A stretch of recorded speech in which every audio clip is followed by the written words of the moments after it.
معانا جبارة المحلة قال لما لازم يكلمنا عن تاريخ المحلة وتاريخ مصر المعاصر القديم والحديث إن شاء الله.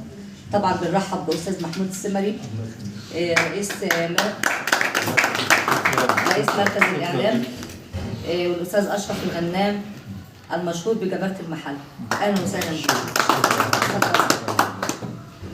اللهم صل على سيدنا محمد. طبعا بشكر الدكتوره سوزان والاستاذ مصطفى اهل الجمعيه او اصحاب الجمعيه واعضائها الكرام، اللي طبعا يعني كان نفسي ان انا اكون حاضر الصالون الثقافي اللي فات.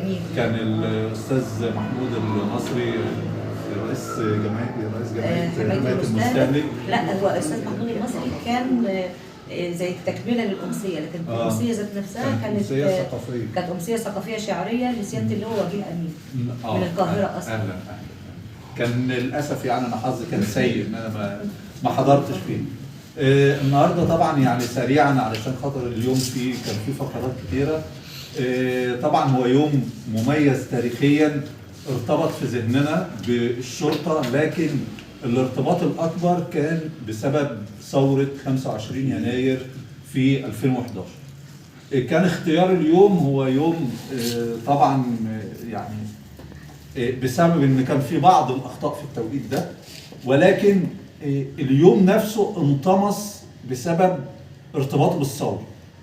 لكن اليوم في الأصل ما كانش الثورة، لا هو يوم عظيم جدا في تاريخ مصر، يوم عظيم جدا في تاريخ المقاومة للمحتل الأجنبي.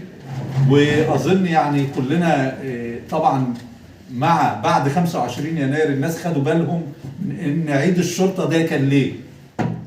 الناس ما كانتش تعرف، يعني يقول لك عيد الشرطة، أهلا وسهلا عيد الشرطة. طب عيد القوات المسلحة في 6 أكتوبر، عارفين 6 أكتوبر يعني مثلا، أو 6 أكتوبر ده يوم معروف في تاريخ مصر وكلنا عارفينه بسبب إن إحنا عبرنا قناة السويس وحررنا أرضنا. لكن عيد الشرطة، طب الشرطة يعني عيدها كان ليه؟ أو سببه إيه؟ طبعا الأستاذ أشرف كان ضيف في إحدى حلقات عشان بكرة، فهو لما اتفق معايا إن إحنا نيجي إن شاء الله النهارده نلتقي بحضراتكم ونتكلم في الموضوع ده، فقال لي في حلقة احنا عملناها في قناة 6 وكانت جايبة تاريخيا الموضوع، فعشان ما يبقاش فيه أخطاء احنا هنترك نشوف الموضوع وبعد كده نتناقش فيه بعد ما نرى ايه السبب في ان كانت 25 يناير. وبرضه في حاجات تاريخية ضرر كده هو الأستاذ أشرف هو هيقول لنا عليها بعد رؤية هذا الفيلم. السلام عليكم. اتفضل.